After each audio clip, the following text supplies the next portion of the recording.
10,000 ಕೋಟಿ ರೂಪಾಯಿ ಕೊಟ್ಟರು ಎನ್ಇಪಿ ಜಾರಿಗೆ ನಾವು ತರೋದಿಲ್ಲ ಅಂತ ಕೇಂದ್ರ ಸರ್ಕಾರಕ್ಕೆ ತಮಿಳುನಾಡು ಸಿಎಂ ಎಂಕೆ ಸ್ಟಾಲಿನ್ ಸವಾಲ್ ಹಾಕಿದ್ದಾರೆ.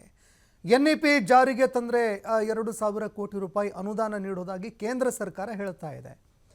ಆದರೆ ತಮಿಳುನಾಡನ್ನು 2,000 ವರ್ಷಗಳ ಹಿಂದಕ್ಕೆ ತಳ್ಳುವಂತಹ ತಪ್ಪನ್ನು ನಾನು ಎಂದಿಗೂ ಮಾಡೋದಿಲ್ಲ. ನಾವು ಯಾವುದೇ ಭಾಷೆಯನ್ನು ವಿರೋಧಿಸೋದಿಲ್ಲ, ಆದರೆ ಯಾವುದೇ ಭಾಷೆಯನ್ನು ಹೇರೋದನ್ನು ಕೂಡ ನಾವು ಸಹಿಸೋದಿಲ್ಲ. ಹಿಂದಿ ಹೇರಿಕೆ ಅಲ್ಲದೆ ಎನ್ಇಪಿಯ ಕೆಲವು ಅಂಶಗಳು ವಿದ್ಯಾರ್ಥಿಗಳಿಗೆ ಹಾನಿಕಾರಕ.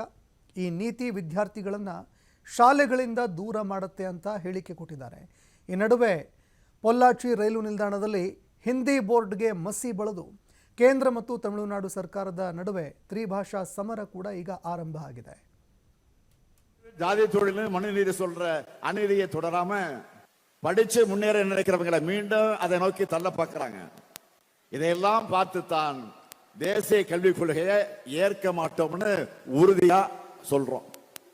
இந்த திட்டத்துல கையெழுத்து போட்டாதான் 2,000 கோடி ரூபாய் கிடைக்கும்.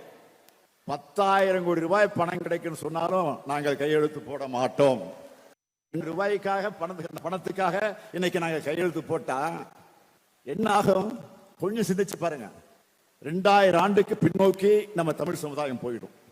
அந்த பாவத்தை இந்த முத்துவேல் கருணாநிதி ஸ்டாலின் ஒருபோதும் செய்ய மாட்டான். குலத்தொழில் ஜாதி